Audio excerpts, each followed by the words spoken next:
Au Nigeria, les résultats de l'élection présidentielle la plus serrée depuis le retour du pays à la démocratie sont attendus ce lundi dans la tension. De nombreux Nigérians redoutent des violences à l'annonce du vainqueur, bien que les opérations de vote se soient globalement déroulées dans le calme pendant le week-end.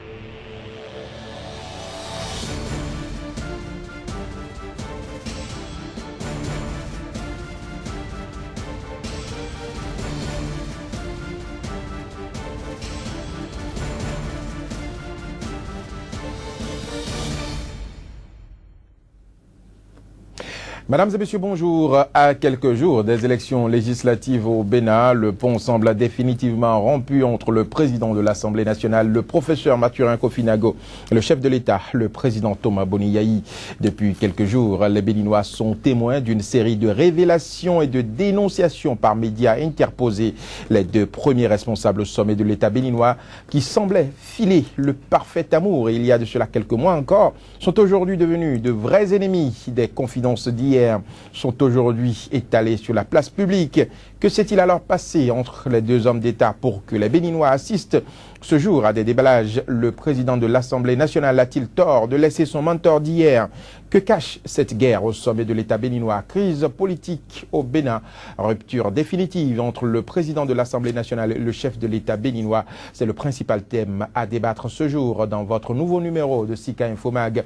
Mais avant de découvrir nos invités du jour, voici le flash d'information. Au Nigeria, les résultats de l'élection présidentielle la plus serrée depuis le retour du pays à la démocratie sont attendus ce lundi dans la tension. De nombreux Nigérians redoutent des violences à l'annonce du vainqueur, bien que les opérations de vote se soient globalement déroulées dans le calme pendant le week-end. Au Mozambique, le nouveau président Philippe Nyusi remplace son prédécesseur à la tête du Frélimo. Élu avec 98% des suffrages des membres du comité directeur du Frélimo, Philippe Nyusi prend les rênes du parti pour calmer les craintes liées aux intentions de l'ancien chef de l'État de s'accrocher au pouvoir. Enfin, les autorités sierra-léonaises ont annoncé ce dimanche la levée du confinement de 3 jours imposé à toute la population pour couper les chaînes de transmission du virus Ebola qui a fait déjà 3700 morts dans le pays. Le bilan officiel des 3 jours d'isolement sera publié ce mardi.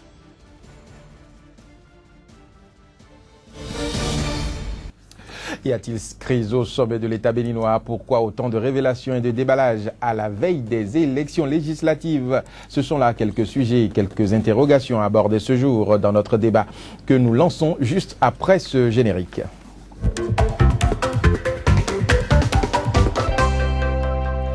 Le plateau de Sika Info Mag de ce jour est composé de journalistes spécialistes des questions d'actualité. J'ai sur ce plateau Arimi Choubadé. Il est journaliste et directeur de publication du journal Nokwe au Bénin. Arimi Choubadé, bonjour. Oui, bonjour Joël. J'ai également sur ce plateau Joël Yetonji de la rédaction de Sika TV. Joël Yetonji, bonjour. Bonjour Joël. Alors ma première question s'adresse à vous, Arimi Choubadé. Vous êtes journaliste béninois, directeur de publication d'un journal. Donc vous êtes très au fait de l'actualité béninoise. Dites-nous, qu'est-ce qui se passe concrètement au sommet de l'État béninois? Non, on ne peut pas dire qu'il y a quelque chose qui se passe au sommet de l'État. Mais cette crise, elle vient d'où? On peut parler de crise en deux individus, mais ce n'est pas une crise. Mais ce sont quand même les deux poids lourds des institutions. Ce sont les deux institutions qui dirigent le pays. Vous avez le pouvoir et le contre-pouvoir. Oui, ce n'est pas une crise qui engage le gouvernement et l'Assemblée nationale. C'est une crise qui engage le chef de l'État en tant qu'homme politique et un autre homme politique avec qui ils ne sont plus en odeur de sainteté. Oui, donc, mais ces révélations peuvent déstabiliser une nation. C'est quand même suffisamment grave. Aujourd'hui, le président de l'Assemblée nationale qui parle des intentions cachées de révision de constitution, le chef de l'État qui a des velléités. Est-ce que vous ne pensez pas que c'est suffisamment grave aujourd'hui entre ces deux? Non, d'abord, ce ne sont pas des révélations parce que d'autres l'ont déjà dit avant lui. On a suivi tous, que le président de l'Assemblée, le numéro 2 du pays en parle? Oui, tout à fait. C'est-à-dire que pour un analyste béninois comme moi, c'est vraiment gênant que le débat au sommet ne soit pas des débats doctrinaux ou des débats doctrinaux ou des problèmes de développement philosophiques ou idéologiques et que ce soit des passes d'âme parfois en dessous de la ceinture. Donc ça, évidemment que c'est très déplorable. Mais néanmoins, ce sont deux hommes politiques qui sont engagés sur des listes différentes et qui, sur le terrain, ont besoin de se marquer à la culotte. Bon, maintenant, pour le ton qui est employé pour sinon il n'y a pas de révélation en tant que telle. Je crois que Nago fait très bien attention pour ne pas dire des choses qu'il va regretter plus tard. Oui, le chef d'État, vous savez, lui, il a multiplié les duels. Hein. Il n'est pas un duel qu'avec Nago seul, il est un duel avec beaucoup d'autres. Oui, mais les autres ne sont pas présidents de l'Assemblée. Oui, mais vous avez fait des propos suffisamment très graves à des endroits donnés, des trucs que je ne peux même pas relayer ici. Donc c'est dans la nature du débat politique béninois. C'est vrai qu'à ce niveau de responsabilité, au niveau de l'État, ça peut poser problème. Mais bon, vous aurez constaté que les Béninois n'en font pas une grande préoccupation. Oui, mais est-ce que c'est pas parce que les Béninois sont fatigués de cette guéguerre, de cette manière de faire la politique au Bénin? Non, mais c'est le choix des Béninois. Ils ont voulu faire de la politique. La politique oui, les Béninois par terre. Les Béninois ne peuvent rien reprocher à personne. D'abord, nous sommes 10 millions de partis politiques. Hein, un parti politique. Chaque maison a son parti politique. Tout à fait. Tout le monde aujourd'hui au Bénin. Président. Tout le monde est présidentiel. Tout le monde est présidentiel, tout le monde est ministrable, tout le monde peut aller à l'Assemblée nationale, tout le monde peut devenir maire. Alors donc, moi, quand un Béninois commence pas à critiquer les autres, je me dis soit il est de mauvaise foi, soit c'est de l'ignorance. Donc, au clair, il n'y a plus de conviction politique. Si nous voulons qu'il y ait des convictions, regardez un pays comme le Nigeria. Moi, je suis très convaincu que tout va bien se passer. Tout simplement parce qu'ils ont fait des réformes, ils ont misé sur le parti politique. Vous aurez constaté que dans tous les débats qui se font, c'est des partis politiques. Bon, c'est vrai, il y a peut-être des individus, mais au départ, le socle même du combat, il n'y aura rien. Il y a quelques échauffourées. Mais à la fin, ils vont s'en sortir parce qu'ils ont misé sur les débats politiques. Mais chez nous, nous avons misé sur les individus. Nous sommes 10 millions. Donc, quand vous mettez le jeu de qui, vous avez 10 millions d'éléments à bouger. C'est beaucoup plus compliqué que lorsque vous avez deux partis, deux grands groupes, deux grands blocs, projet contre projet. Et là, tout le monde s'y retrouve. Mais avec la pagaille qui se trouve aujourd'hui, je crois qu'à notre niveau de législation actuelle, le Bénin mérite ce débat politique. C'est douloureux à le dire, mais c'est comme ça. Joël Yetonji, alors, cette crise entre les deux personnalités qui occupent les places les plus importantes dans la cité, est-ce que vous pensez que c'est normal aujourd'hui qu'on se retrouve à faire des déballages et que les secrets d'hier se retrouvent aujourd'hui dans la rue? Cela ne devrait pas l'être, mais comme l'a dit Arimi, dommage, on l'a cultivé de longue date, de longues années, et on ne doit pas être surpris de voir ce qu'on est en train de voir. Mais une fois encore, je dis, à ce niveau, c'est quand même un peu grave. Un peu grave parce qu'on a entendu beaucoup de choses. Arimi l'a dit, il y a des choses qu'on ne peut pas déballer ici. Et ça pose un autre problème. Je dis, à un certain niveau de responsabilité, il va falloir travailler dans ce sens. Et c'est effectivement les textes de loi qui nous permettront d'en arriver là. Il faut travailler à ce que vraiment l'autorité incarne l'autorité. Et ce qu'incarne d'abord l'autorité, c'est vraiment la vertu. C'est tout au moins la morale, c'est tout au moins l'éthique. Alors, ce à quoi nous assistons, un balai d'un revers de main, tout ceci. Et quand tout ceci est balayé d'un revers de main, vous comprenez avec moi que l'autorité ne représente plus grand-chose. Et quand l'autorité ne représente plus grand-chose, l'autorité qui incarne un État, c'est l'État qui est mis à mal. Et c'est là, moi, tout le problème. Parce que jamais de l'histoire du Bénin post, je dirais, renouveau, on a vécu ça. On n'a jamais vu un chef d'État, un président de la plus grande institution, la deuxième, je veux dire, si uni, dans une certaine complicité sans nom. Et que ce soit à l'approche des élections que nous entendons tout cela. Alors, vous vous souvenez, on a vu cet homme... Vous pensez qu'il y a des choses cachées, il y a d'autres guerres cachées qui suscitent ces animosités? Le fondamental, c'est des questions d'intérêt, malheureusement. Lesquelles, par exemple? Les questions d'intérêt. Ça se susurre. Le refus, par exemple, de l'actuel président de soutenir le président de l'Assemblée en 2016? En tout cas, ça s'est dit pendant très longtemps que les deux hommes auraient signé un accord tacite. Et toi, tu me soutiens dans toutes mes initiatives et moi, je t'accompagne, je ferai de toi mon dauphin. Et c'est dans cette marche, et je le disais au départ, on a entendu le chef de l'État même donner une fameuse boutade que tous les Béninois connaissent ici, le sifflement du train. Le chef dit, quand il dit pi, et il y a la personnalité de l'autre qui dit pan, pour parler de l'harmonie entre les deux hommes. Et on qualifiait le président de l'Assemblée nationale de la caisse à résonance du chef de l'État. Alors qu'aujourd'hui, le président de l'Assemblée nationale, en soi, a fait ces déclarations, vous comprenez qu'il y a vraiment anguille sous roche.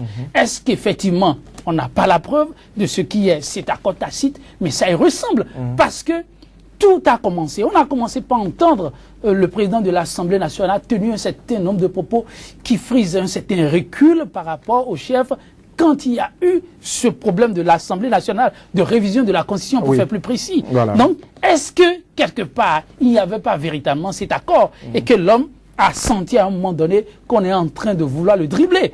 Alors, justement, parlant de cette révision, le chef de l'État a dit que lui n'a pas l'intention de revenir en 2016. Donc, le problème ne devait pas se poser.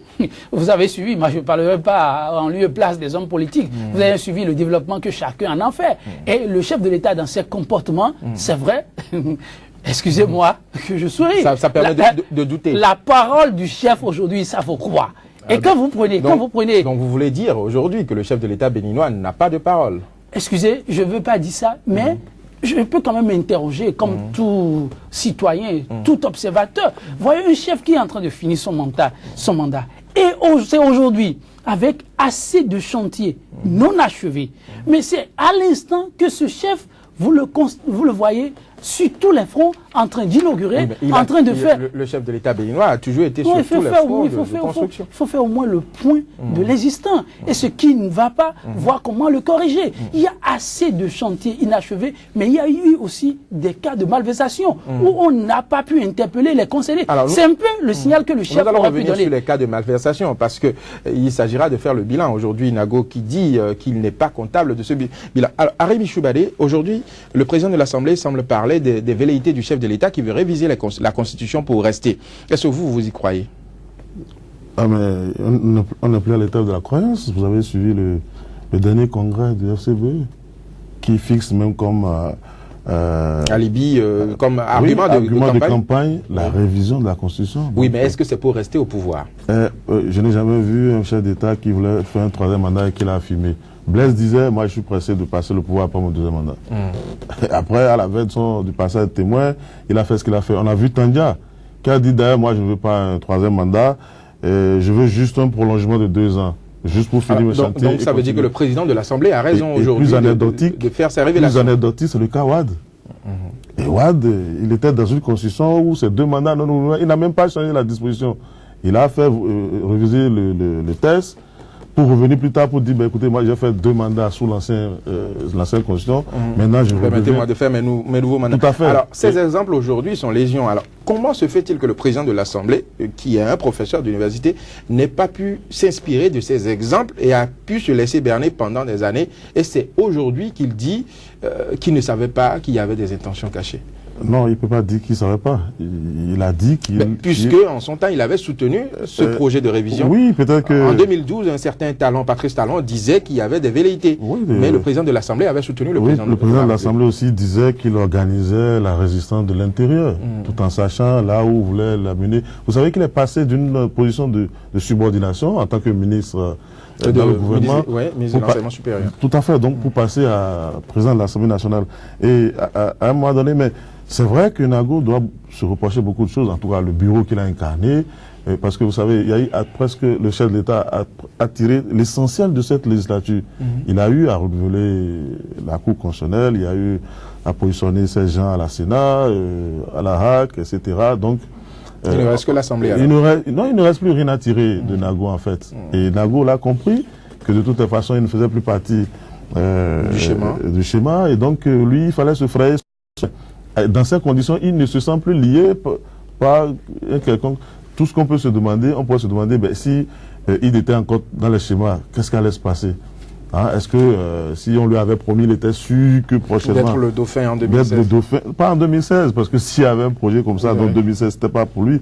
Néanmoins, s'il n'avait pas dans la certitude qu'il pourrait continuer au moins, ne serait-ce que rester au niveau du Perchois, on se demande quelle serait sa réaction. Est-ce qu'il aurait eu cette attitude-là? C'est un gros point d'interrogation. Joël Etondi, vous avez une idée de ce qui se serait passé s'il avait eu la certitude qu'il allait succéder au président actuel?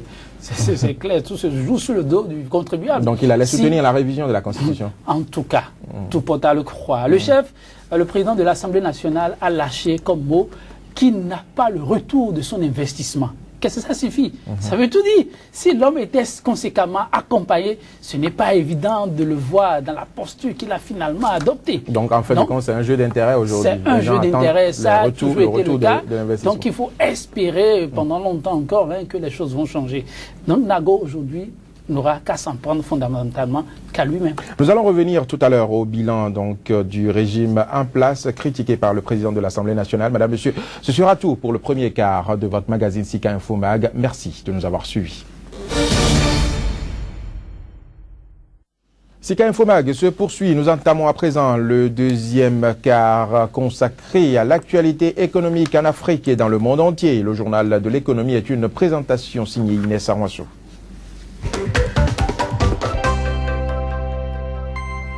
Ravi de vous retrouver pour cette nouvelle édition du journal de l'économie sur Sika TV. Pour commencer, voici tout de suite un aperçu des principaux titres que nous allons développer.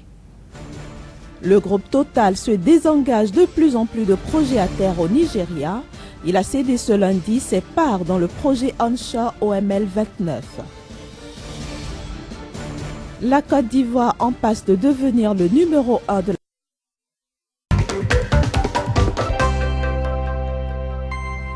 Ravi de vous retrouver pour cette nouvelle édition du journal de l'économie sur Sika TV. Pour commencer, voici tout de suite un aperçu des principaux titres que nous allons développer.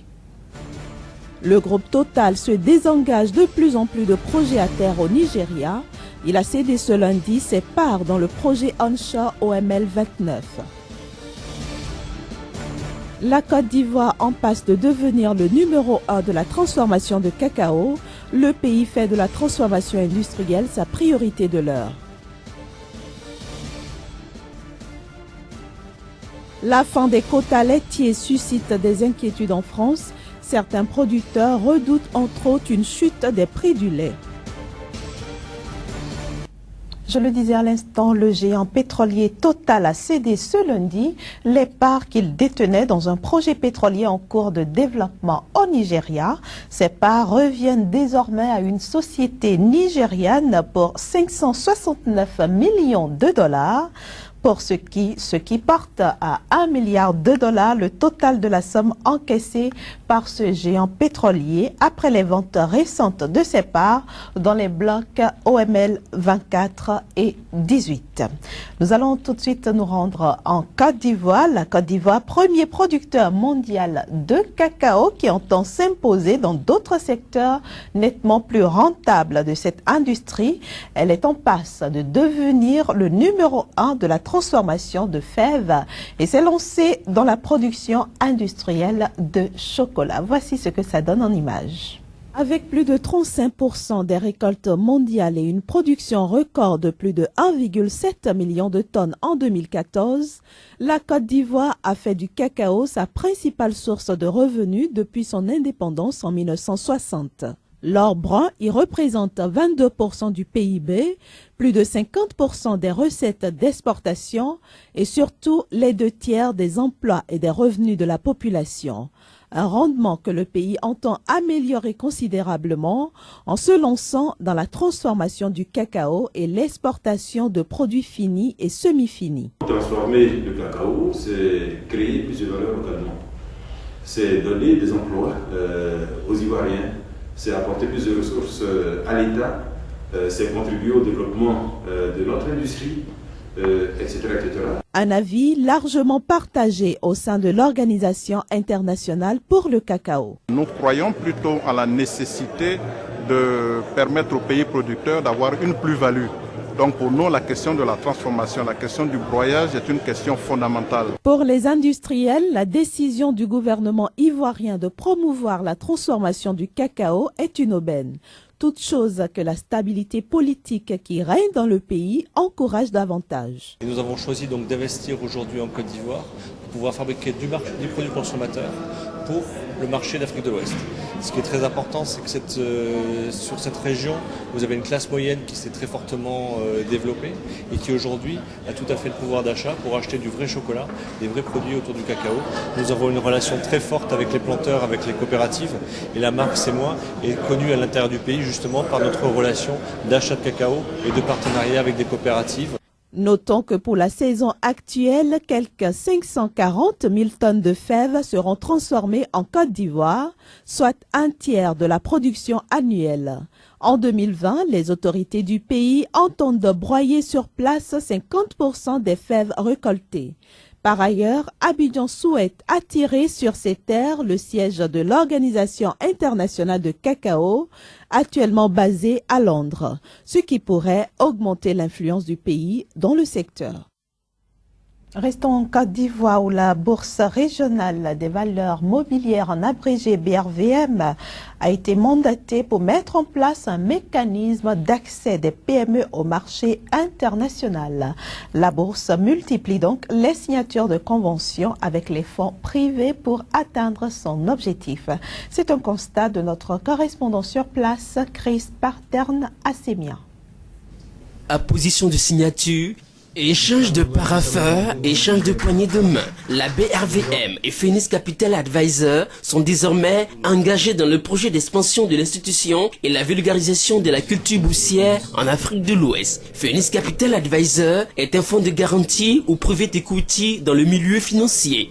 Entre 2008 et 2013, les fonds de private equity ont investi plus de 8,3 milliards de dollars, soit 4 150 milliards de francs CFA en Afrique, ce qui est quand même extrêmement important. Voilà ce qui traduirait l'intérêt accordé à la signature de la convention. En effet, depuis quelques mois, on enregistre une bonne évolution des indices de la capitalisation. Aujourd'hui, la Bourse régionale des valeurs mobilières est passée à 6 500 milliards de capitalisation du marché des actions. Elle souhaite atteindre la barre des 7 milliards d'ici la fin de l'année 2015. Et pour y arriver, l'apport des fonds de garantie est indispensable. Les investisseurs que nous sommes doivent être en mesure à tout moment de pouvoir non seulement acquérir des titres, mais en disposer aussi quand il le faut. Et ça, c'est l'un des éléments majeurs qui va donc nous permettre, nous, en tant que private equity, de pouvoir jouer le rôle que vous attendez de nous sur ces qui, pour nous, sont des marchés extrêmement importants dans le développement de nos activités. Phoenix Capital Advisor vient ainsi renforcer et appuyer la réalisation de la mission de la BRVM, celle consacrée à la promotion des PME-PMI. Comme à Cotonou au Bénin il y a de cela quelques jours, un salon de la bourse régionale en vue de mobiliser des ressources est annoncé pour le mois d'avril à Bamako et Niamey au mois de mai. Mais déjà le 28 avril 2015, la BRVM sera à l'honneur à la bourse de Londres. En Europe, avec la fin des quotas laitiers, certains producteurs européens redoutent une chute des prix du lait et à long terme la fermeture des petites coopératives fromagères au profit du fromage produit en masse. Mais dans le Jura, éleveurs et fabricants de comté jurent vouloir s'imposer eux-mêmes des limites de production pour maintenir intacts les savoir-faire qui ont fait le succès de ce fromage. Dans sa ferme de Loret, dans le Doubs, Richard Millotte appelle chacune de ses vaches par leur prénom. Chouchoutées et très à la main, ces Montbéliardes produisent un lait très prisé des coopératives fromagères de la région, même s'il coûte 40% plus cher que le lait générique. À quelques kilomètres de là, ce maître fromager fabrique du comté. Pour lui, la qualité du lait est au moins aussi importante que la technique de fabrication du fromage. Voilà, on sent comment il va évoluer, comment il évolue par rapport à la vitesse des tranches caillées, puis par rapport au lait par lui-même, comme il a été préparé, comme il a été trait et tout. On va retrouver tout ça au décaillage. Cyriaque est fromager depuis l'âge de 16 ans. Il a bataillé dur pour préserver la recette de fabrication traditionnelle du comté et garder l'appellation d'origine contrôlée qui le protège des mauvaises imitations. Le lait est d'abord chauffé dans de larges cuves en cuivre. Une fois qu'il coagule, il est chauffé de nouveau avant d'être transvasé dans des moules circulaires de 50 kg chacun. Les meules sont ensuite transportées pour la phase d'affinage qui dure de 4 mois à 4 ans. Dans la famille de Véronique Rivoire, on est affineur depuis 5 générations. Ici, elle stocke et évalue ses meules pour être sûre qu'elles remplissent bien le cahier des charges de l'AOC. Donc on écoute la meule, là. On écoute ce qu'elle a à nous dire. On a un son qui est bien régulier, qui est encore assez mat, normal pour un fromage de cet âge. Et on la fait fondre en bouche. Et on a les premiers arômes, la texture, est-ce qu'elle est onctueuse, granuleuse, farineuse. Et puis, avec tous ces éléments-là, on va décider, est-ce qu'on le garde encore un petit peu ou est-ce qu'on le vend? Avec la fin des quotas laitiers, certains producteurs européens redoutent une chute des prix du lait et à terme, la fermeture des petites coopératives fromagères au profit du fromage produit en masse. Mais dans le Jura, les vaches peuvent brouter tranquilles. Éleveurs et fabricants de comté jurent vouloir s'imposer eux-mêmes des limites de production pour maintenir intacts les savoir-faire qui ont fait le succès du célèbre fromage. Rendons-nous maintenant à Cotonou au Bénin pour retrouver mon confrère Casimir Pédia du quotidien L'Économiste qui paraît dans ce pays. Avec lui aujourd'hui, nous parlerons du bloc 1 du champ pétrolifère de Sémépodi.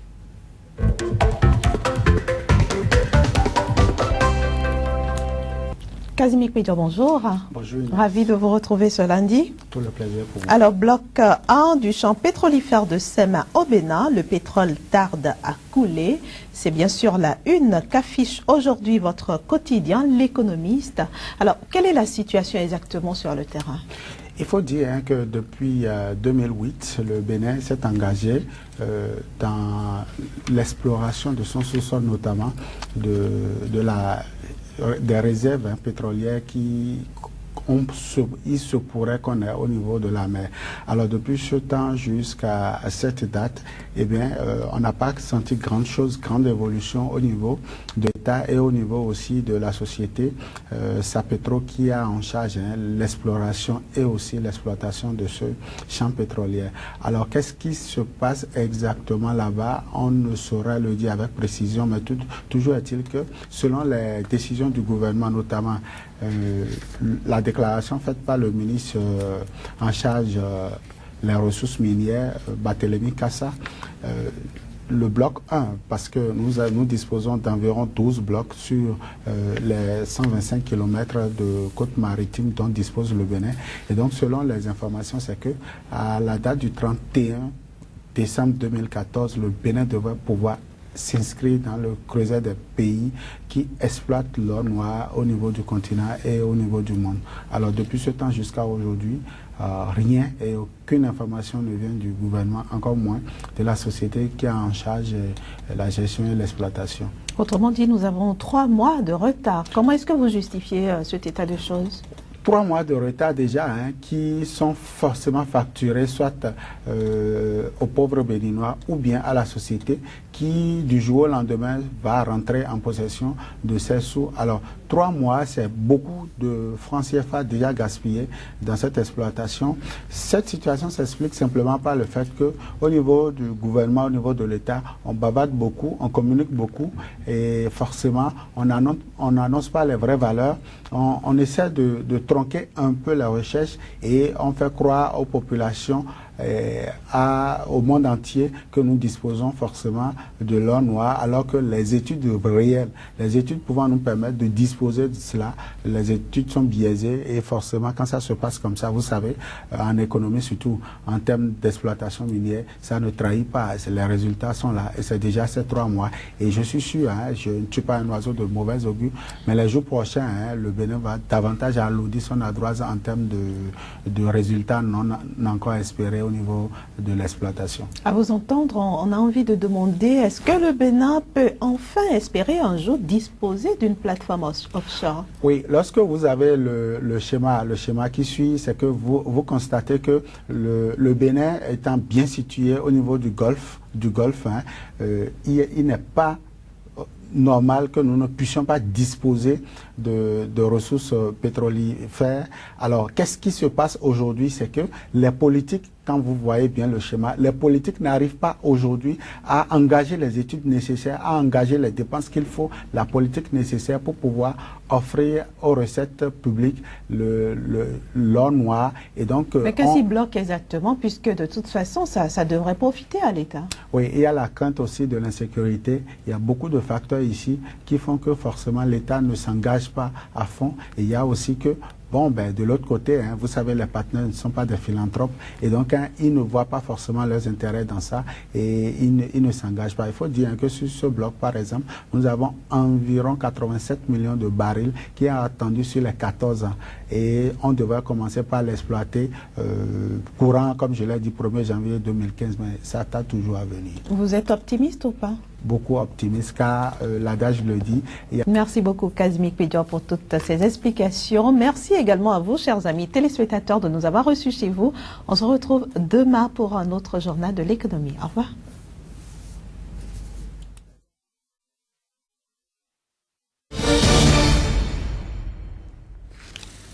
Nous sommes de retour sur les plateaux de votre émission Sika Infomag. Aujourd'hui, nous débattons de la crise au sommet de l'État à la veille des élections législatives. La suite du débat, ce sera juste après ce flash d'informations que je vous propose de suivre. Au Nigeria, les résultats de l'élection présidentielle la plus serrée depuis le retour du pays à la démocratie sont attendus ce lundi dans la tension. De nombreux Nigérians redoutent des violences à l'annonce du vainqueur, bien que les opérations de vote se soient globalement déroulées dans le calme pendant le week-end. Au Mozambique, le nouveau président Philippe Nyusi remplace son prédécesseur à la tête du Frelimo. Élu avec 98% des suffrages des membres du comité directeur du Frelimo, Philippe Nyusi prend les rênes du parti pour calmer les craintes liées aux intentions de l'ancien chef de l'État de s'accrocher au pouvoir. Enfin, les autorités sierra-léonaises ont annoncé ce dimanche la levée du confinement de 3 jours imposé à toute la population pour couper les chaînes de transmission du virus Ebola qui a fait déjà 3700 morts dans le pays. Le bilan officiel des 3 jours d'isolement sera publié ce mardi.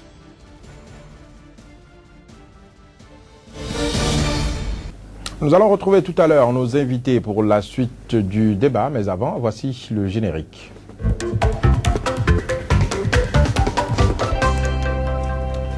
Pour poursuivre le débat sur la crise politique au sommet de l'État béninois, j'ai toujours sur ce plateau Arémi Choubadé, journaliste et directeur de publication du journal Nokwe au Bénin, et Joël Yetonji de la rédaction de Sika TV. Alors Joël, ma première question de retour sur Sika Infomag. Le président de l'Assemblée nationale au Bénin a récemment fait une sortie où il a ouvertement critiqué le bilan de l'actuel chef de l'État, le président Boni Yayi. Que pensez-vous de cette sortie du président Mathurin Nango qui a vitriolé le bilan du président Boni Yayi? C'est un peu surprenant, mais on peut comprendre. On peut comprendre ce dont il est question. Voyez-vous, l'un des rôles qui revient à l'Assemblée nationale, c'est le contrôle de l'action du gouvernement. Et dans ce rôle, je ne crois pas qu'on a vu vraiment assidûment, je veux dire, le président de l'Assemblée nationale jouer à fond ce rôle-là. Il a été l'homme qui a de tout temps accompagné et là, assidûment, le gouvernement dans ses initiatives. Et pendant ces périodes de lune de miel où tout se passait très bien, où les deux parties sur la coulée douce, il y avait problème déjà. Il y avait problème et on n'a pas senti ce président taper, beaucoup de scandales. Il y avait des justement affaires, du poing sur la table pour dire, nous on veut voir clair dedans.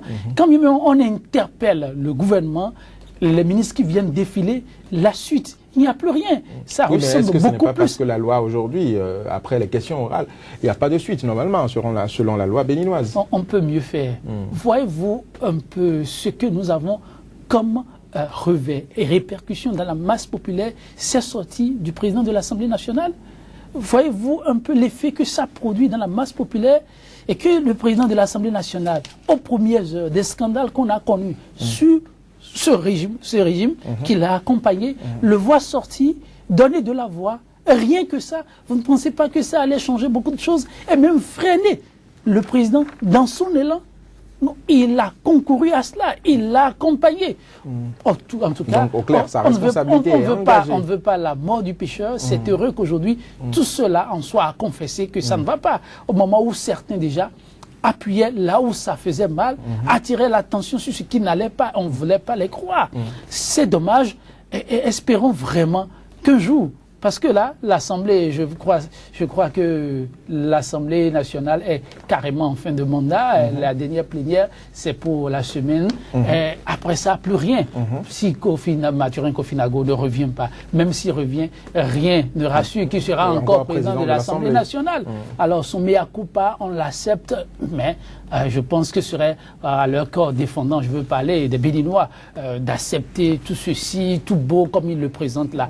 Il est au même moment responsable que d'autres de ce qui s'est passé, bien que le premier responsable soit le chef de l'État. Arémi Choubadé, alors est-ce qu'on peut exclure aujourd'hui la responsabilité du président de l'Assemblée nationale de ce bilan que lui-même il juge catastrophique en tant que président de l'Assemblée?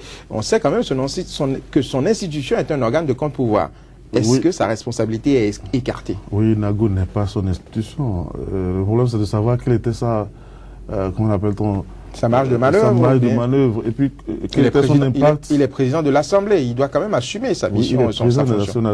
Il n'est pas président de l'Assemblée. C'est vrai que de par sa posture, il pouvait peut-être influer sur les choses. Mais je ne vois pas vraiment ce que Nago pouvait faire pour changer le cours des choses. Oui, mais Joël l'a dit tout à l'heure, il aurait quand même pu faire des sorties au moment où ça n'allait pas. Non, il y a eu des scandales au Bénin. On a parlé entre autres du scandale de ICC Services, oui, des chantiers inachevés. Tout à fait. C'est sûr qu'il a manqué la ceinture de Nago pendant que certains de ses collègues avaient initié une procédure je sais pas quoi, de traduction du chef de l'État devant la Haute Cour de justice pour justement cette histoire du CC, il a certainement manqué la ceinture de Nago.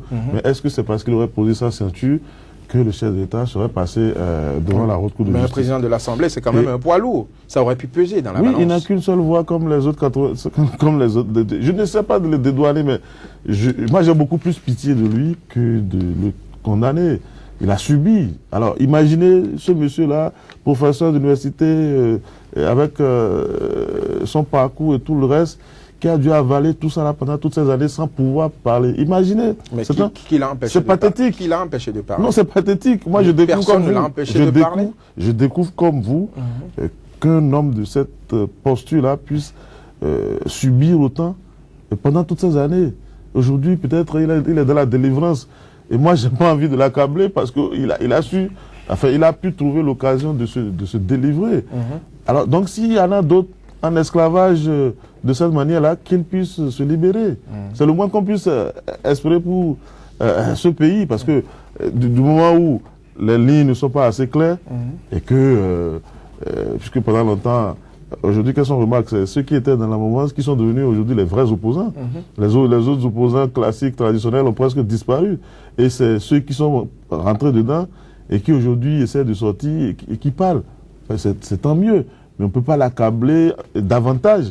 On imagine le calvaire qu'il a subi pendant toutes ces années où il était là, président de l'Assemblée nationale, mais ne pouvait rien. Vous savez très bien dans quelles conditions il a été élu. Donc c'est suffisant pour se pas rêver c'est suffisant pour avaler tout ce qui se faisait, même si c'était pas bien. Il ne pouvait pas rêver lui-même devenir président de l'Assemblée. Donc c'est pour cela qu'il s'est retrouvé là.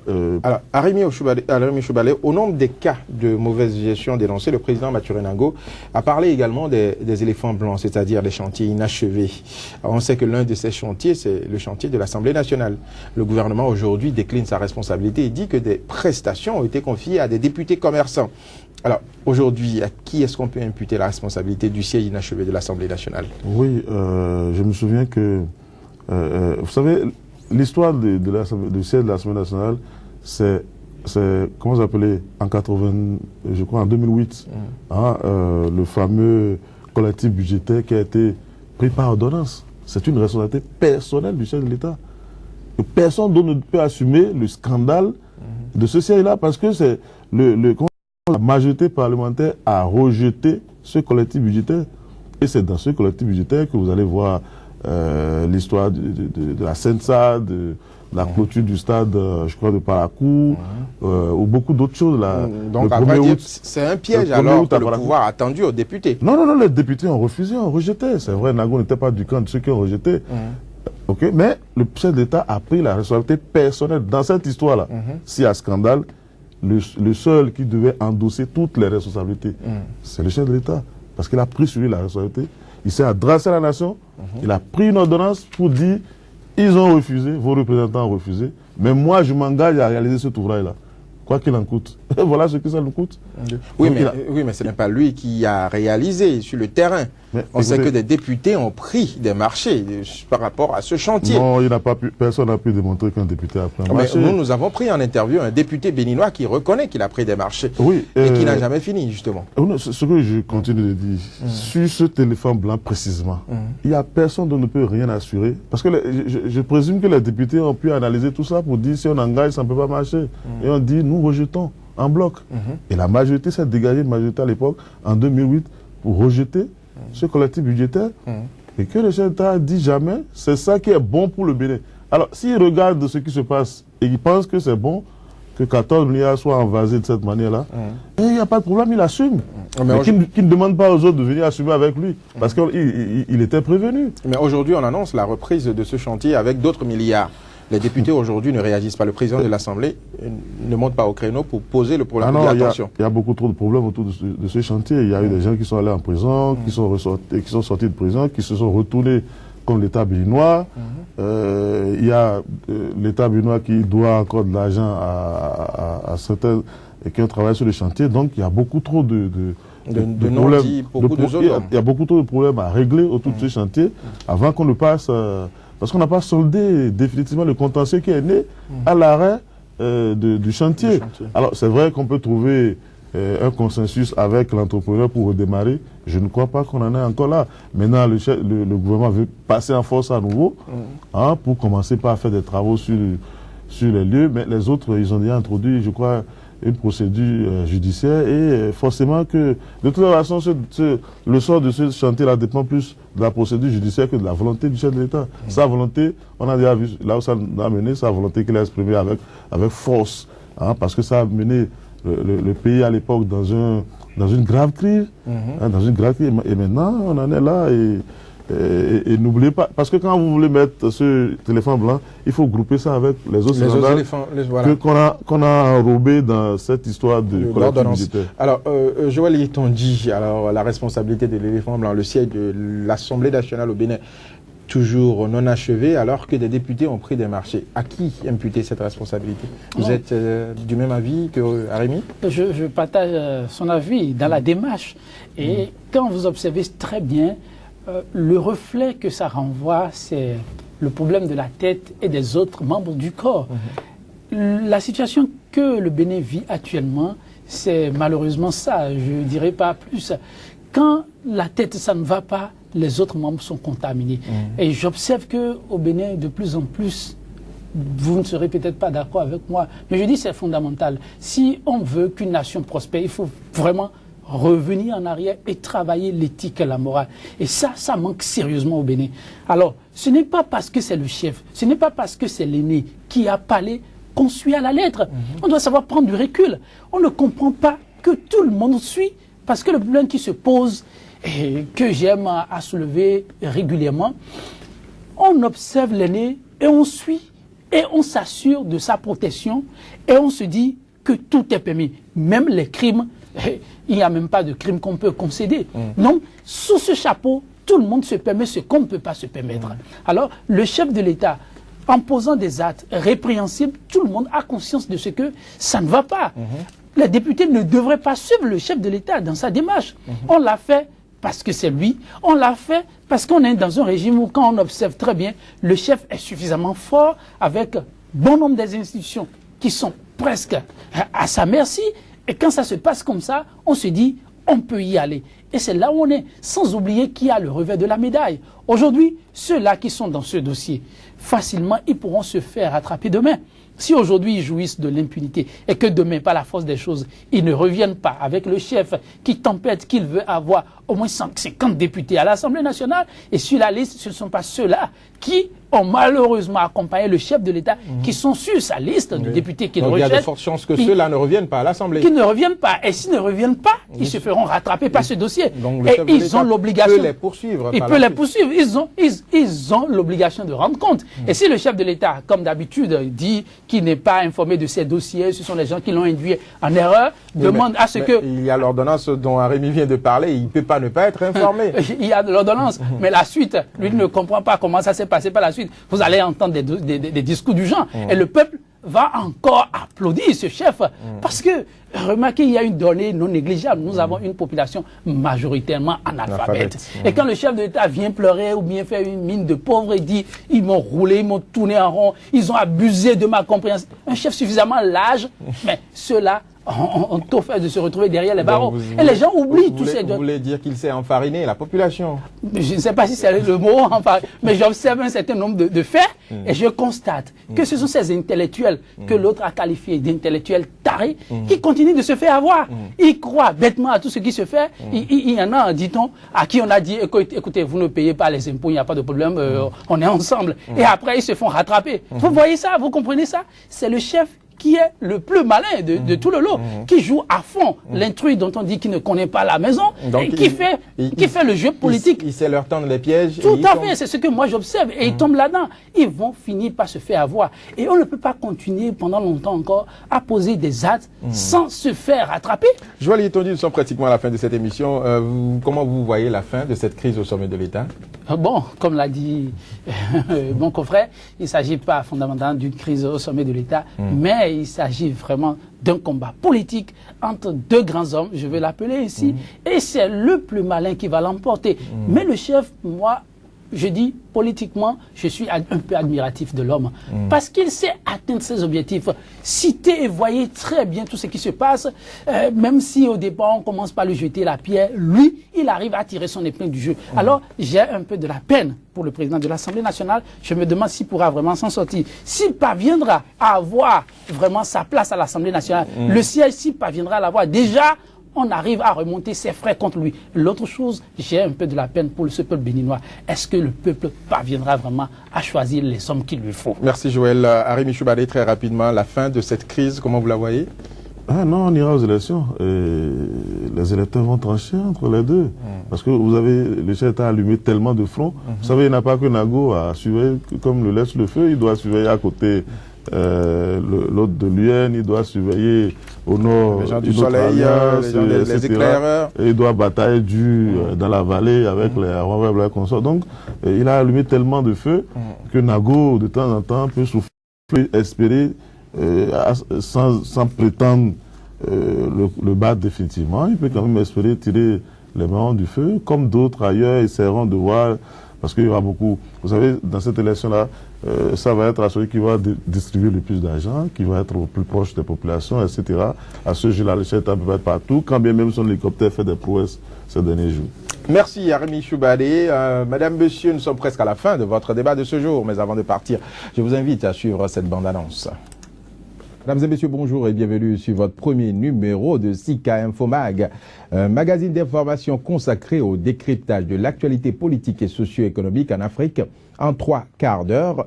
Nous vous proposons les analyses des spécialistes sur les grands faits qui meublent l'actualité sur le continent africain. Au vrai sens du terme, on ne comprend pas. On ne comprend pas. S'il vous plaît, l'exemple, vous me direz que c'est très loin. Beaucoup de barons du PDCI sont bien ancrés dans le système dirigé aujourd'hui par Alassane Ouattara. Puisque au début, il avait annoncé qu'il ne voulait pas de Didier Drogba. Finalement, il est retourné à Londres demander à Didier Drogba de rallier les éléphants. Et ce sont des choses que vous recommandez aux téléspectateurs. Tout à fait.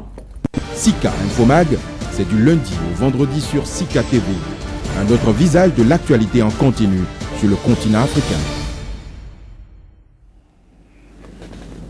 C'était Sika Infomag sur Sika. Madame, Monsieur, retenez que chaque jour est une vie et chaque vie est un défi à relever. Merci de nous avoir suivis.